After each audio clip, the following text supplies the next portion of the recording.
Здравейте, приятели! В поредица от видеа споделям своя опит с вас, който придобих, опознавайки своя вътрешен свят, докато отговарям на вашите въпроси. Първият въпрос, на който ще отговоря, е на Анахит. Ще го перефразирам, понеже не е пред мене, но гласеше нещо от този род. По какъв начин да запазиме покой във времената, в които живеем, когато външният свят непрестанно те тласка да се бориш, да се страхуваш, да контролираш външния свят?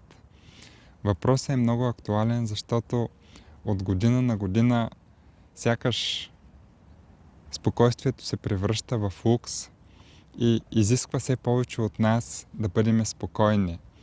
Причината е защото както ние, така и планетата Земя преминава през своя процес на израстване, на трансформация, а всяка трансформация изисква старото да се освободи, за да направи път на новото. И няма как тези застояли енергии, енергийни пластове, които са наслоявани толкова много поколения назад, от страх, от недоимък, от илюзии, които са властвали и контролирали живота, няма как частично да не ги преживееме, докато те се изтласкват на повърхността, за да ги освободим на колективно ниво.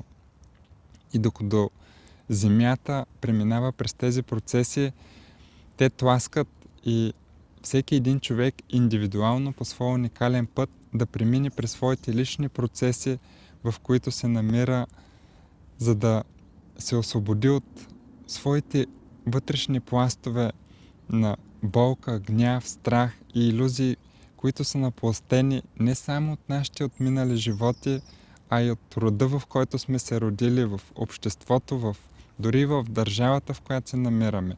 Ние сме част от едно колективно поле и колкото по-свързани сме с него, толкова повече то ни влияе. Но дори да се изолираме от него, ние няма как да спрем да носим всички тези пластови енергии в нас. Те са част от нашето подсъзнание и винаги, когато нещо ги провокира, те излизат на повърхността да се изразят.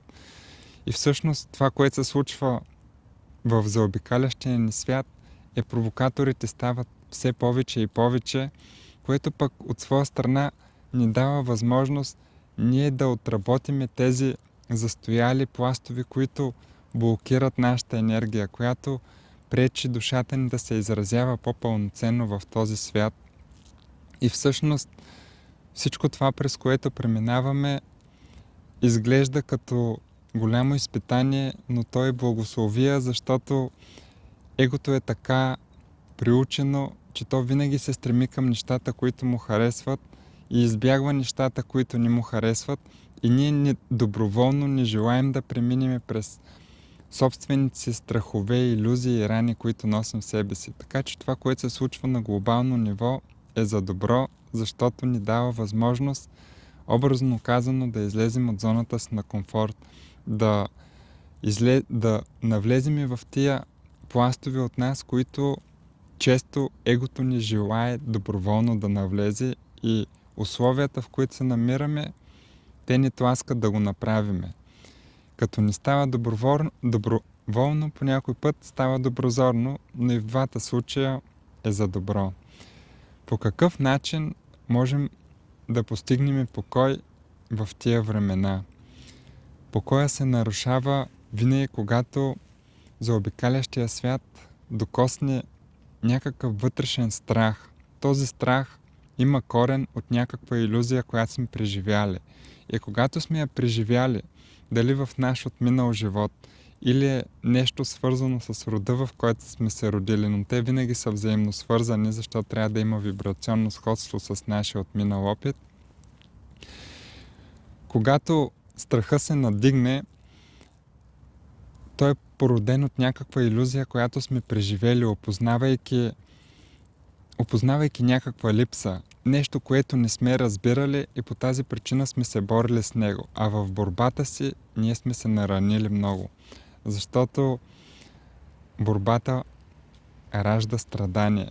Колкото повече сме се страхували, колкото повече сме се борили, колкото повече сме искали да променим обстоятелствата, борейки се с живота, а по този начин и със себе си, защото живота е наше отражение, толкова повече сме се самонаранявали. Директно и индиректно. Директно с чувствата и емоциите, които сме преживявали, а индиректно това, което сме причинявали на заобикалящия свят. И понеже заобикалящия свят е наше отражение и същевременно с това ние сме заобикалящия свят, на някакъв етап се е създавало причинно-следствената връзка да преживеем това, което ние сме причинили на заобикалящия свят, докато сме се борили с него. И така сме навлезли в един цикъл на самонараняване. И болката, която сме си причинили и провокира в нас страха отново да не я преживеем и сме я потиснали дълбоко в нашето подсъзнание, което заобикалящия свят изтласква на повърхността. Всичко това е задвижено и сътворено от нас самите. И за да можем да постигнем покой в тези обстоятелства, когато тези потиснати пластове излизат на повърхността, ние трябва да погледнем към тях, да погледнем с очите на Творец, а не на жертва, да поемем отговорност за това, което сме сътворили и да го обгърнем с настоящата си мъдрост и любов, която вече сме придобили по своя път. По този начин не само ще се свържим с тези потиснати части, които носим вътре в себе си, а и по този начин ще ги захраним със своята светлина и любов, които да им дадат тласък да се излекуват. И всъщност начинът да постигнеш покой са два. Единият е насилствен, като се изолираш от провокатора, като търсиш повече подкрепата на природата, на среда, която да ти помогне да се смириш, но по този начин ти избягваш провокатора. По този начин се опитваш насилствено да се успокоиш, но по-стойностният път е когато използваш провокаторите, когато използваш заобикалящия свят, който докосва раните в теб, като учител, който ти насочва вниманието с какво е нужно да работиш, какво има нужда от твоето внимание, за да се изцелиш, защото всъщност заобикалящия свят докосва нашите рани. Ако ние не носихме тези рани в себе си, тогава нямаше да има какво да докосне и ние щяхме да сме в покой, защото вътрешната осъзнатост за величието на нашата душа, за това, че е Творец и е способна да сътвори абсолютно всичко, което пожелае и няма ограничения. Единствените ограничения, които съществуват, са в нашето съзнание, а нашето съзнание е обременено от много илюзии, в които сме повярвали и сами се самоограничаваме. И всъщност, ако ние използваме заобикалящия свят да преодоляваме всички тези пластове на ограничения вътре в нас, това ще разшири нашия творчески потенциал и възможност да изразим и заземим потенциала на своята душа в този свят.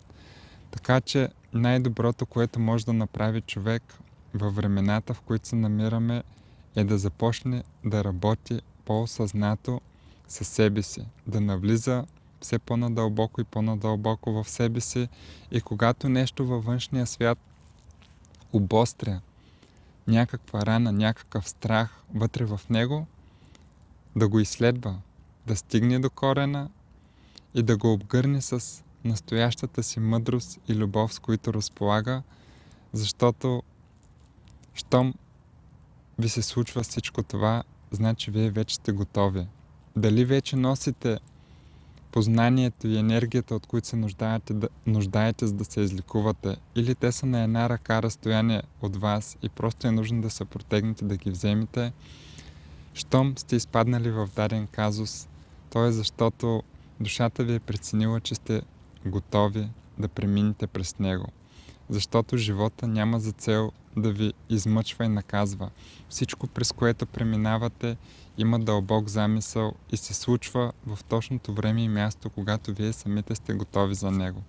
Така че използвайте обстоятелствата на заобикалящия свят, за да опознаете по-добре себе си, да излекувате себе си и да се свържете със себе си на по-дълбоко ниво. Защото в тези тъмни кътчета вътре в себе си, където сме заровили най-дълбоките си страхове и рани, се намира и най-големия ни потенциал. Излекувате ли себе си, по този начин ще отключите и този потенциал, който носите в себе си.